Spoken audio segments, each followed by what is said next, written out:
میرے حضور نے یہاں تک فرمایا کہ جو شخص قرآن پڑھتا ہے اس کے لہجے میں لکنت کی وجہ سے یا عجمی ہونے کی وجہ سے وہ اٹکتا ہے اور اس کا لہجہ ٹوٹتا ہے، تو میرے حضور نے فرمایا اللہ اس کو دوہرا ثواب عطا کرتا ہے، ایک قرآن پڑھنے کا ثواب اور ایک اس کو اٹکنے سے جو تکلیف ہوتی ہے، تو فرمایا اللہ اس کا بھی اس کو ثواب عطا کرتا ہے۔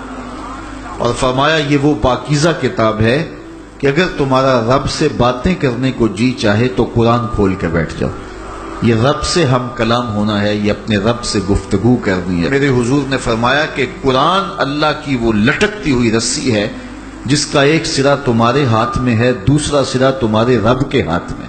تو خوش نصیب ہیں وہ لوگ جو اس کتاب کے ساتھ جڑ جاتے ہیں اور وہ دھرتی، وہ مقام، وہ جگہیں فیروز بخت ہیں کہ جہاں قرآن مجید کی تلاوت ہوتی ہے۔ گھروں کو قبرستان نہ بناؤ، گھروں میں نوافل ادا کرو اور قرآن مجید کی تلاوت سے اپنے گھروں کو آباد کرو۔ اگر گھر میں روزانہ کی بنیاد پہ قرآن مجید کی تلاوت کا معمول بن جائے تو پھر کوئی جن، کوئی بھوت، کوئی آسیب اور کوئی بدروح آپ کو تنگ نہیں کر سکتی۔ جہاں قرآن کی تلاوت تسلسل کے ساتھ ہوتی ہوگی وہاں جن نہیں ہوگا، وہاں ٹونے نہیں ہوں گے، وہاں جادو نہیں ہوگا، وہاں سایہ نہیں ہوگا، وہاں رحمت الہی کا سائبان تان دیا جائے گا۔ جہاں قرآن پڑھا جائے وہاں نزول باران ہوتا ہے، رحمتوں کی برسات ہوتی ہے۔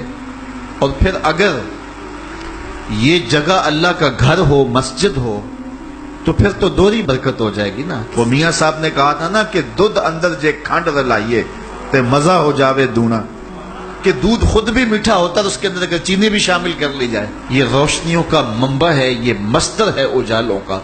اس کتاب سے اتنی روشنیاں پھوٹتی ہیں کہ زندگی کے سارے اندھیرے ختم کیے جا سکتے ہیں۔ یہ طمانیت قلب کا سبب بھی ہے، یہ روح کے اجالوں کا سبب بھی ہے، یہ کتاب زندگی ہے، کتاب حیات ہے۔ اس کے بتائے ہوئے اصولوں کے مطابق اگر زندگی بسر کریں گے تو یہ زندگی بھی خوبصورت ہوگی، اور اس زندگی کے بعد ایک اور شروع ہونے والی زندگی ہے، وہ زندگی بھی خوبصورت ہوگی۔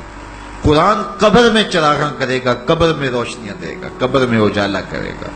اس کتاب کے اندر ایسے ایسے شفا کے نسخے رکھے گئے ہیں کہ ہماری زندگی کے روز مرہ مسائل کا حل ہے۔ مثال کے طور پہ آج کل ہر بندہ معاشی طور پہ پریشان ہے، تو سورہ واقعہ صرف 3 رکوعوں پر مشتمل ہے۔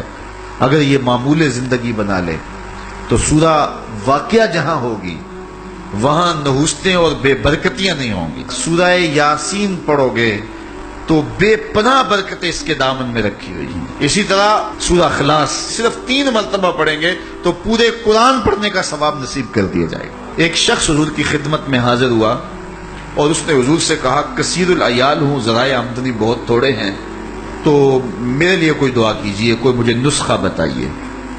تو آقا کریم نے اس کو جو نسخہ بتایا سنا۔ فرمایا جب گھر جائے تو گھر والوں کو السلام علیکم کہہ دیا کرو۔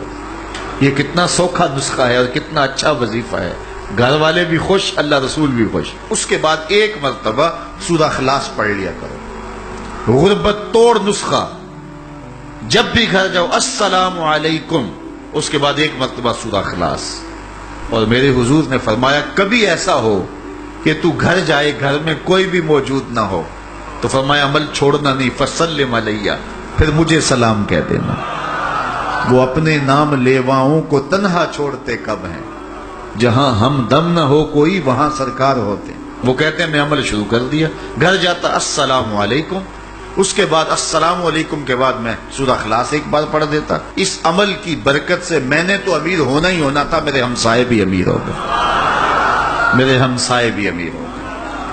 تو قرآن کو اپنی زندگی میں بسا لو، قرآن کو شامل کر لو، دنیا بھی سنورے گی، قبر بھی سنورے گی، نزا کا عالم بھی سنورے گا، حشر میں بھی اجالے ہوں گے، جنت کی بہاریں بھی نصیب ہوں گی، اور رسول اللہ کا ساتھ نصیب ہوگا۔